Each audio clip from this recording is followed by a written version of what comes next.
السلام عليكم ورحمة الله وبركاته. فيديو من maanta waxaan ka hadlaynaa dalalka ugu nolosha jaban adduunka annagoo soo qaadan doona markaa 5 dal oo kamid ah markaa dalalka ugu nolosha jaban adduunka. dalka koowaad ee ugu nolosha jaban adduunka waa dalka India weeyaan oo ah dalka labaad ee ugu dadka badan adduunka, dadka toddobaad ee ugu masaaxad ama ballaaran adduunka. dalkaas waxaa ka jira kala duwanaansho aad la yaab u leh diimo kala duwan oo kamid ah buddhistaha, hinduismka, islaamka oo qarnigii koowaad soo galay.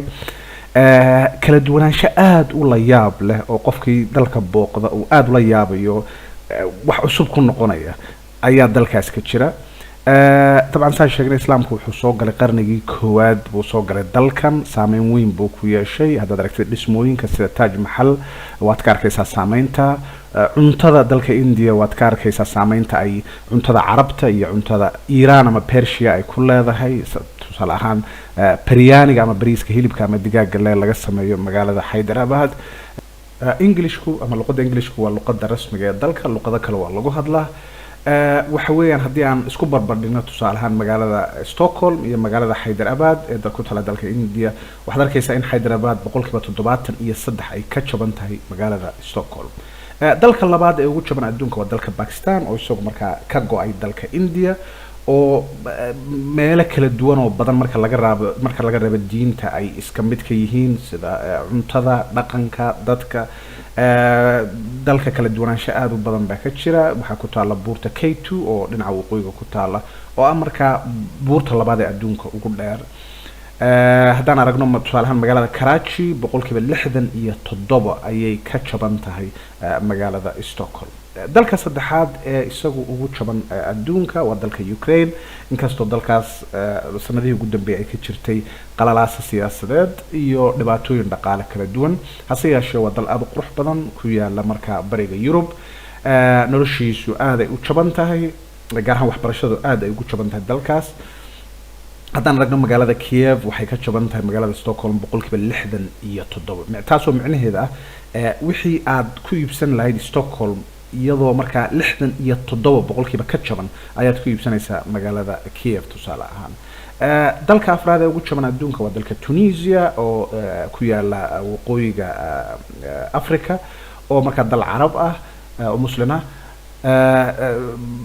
Tunisia sidoo kale sida Ukraine oo kale waxaa ka jirtay dhibaatooyin qalalaasa siyaasadeed baa ka jirtay sanadii ugu dambeysay. waxaad moodaysaa inuu kasoo kabanayo. dhul aad u qurux badan, xeebo qurux badan oo dalxiis aad loogu tagi jiray, Yurub looga tagi jiray. jasiirooyin aad u qurux badan sida jasiiradda Jirba oo kale oo weli ilaa hadda dad Yuhuud ay ku nool yihiin.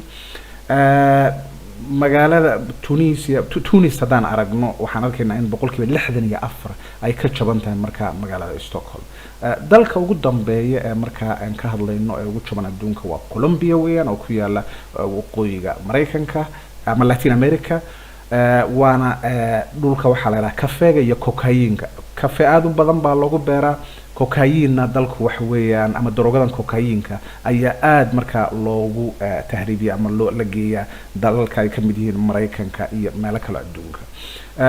dhul aad u qurux badan weeyaan. sidoo kale kala duwanaansho aad u la yaab leh baa jira oo dhinaca cimilada, dhinaca dadka, meelaha ay ka soo jeedaan. qaar baa Spanisha, qaar baa dadkii Indianski ahaa meesha deganaa marka hore loogu yimi, iyo sidoo kale dad madow baa meesha degan. marka kala duwanaansho aad u qurux badan baa meesha ka jirta.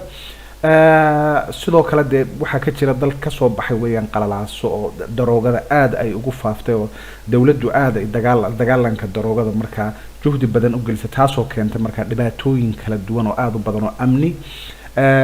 hase yeeshee dalku waa saan sheegnay waa dal aad u qurux badan oo noloshiisuna ay jaban tahay.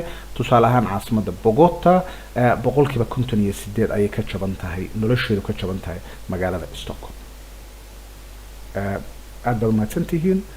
إن شاء الله وحنكل مدونا فيديو كلا.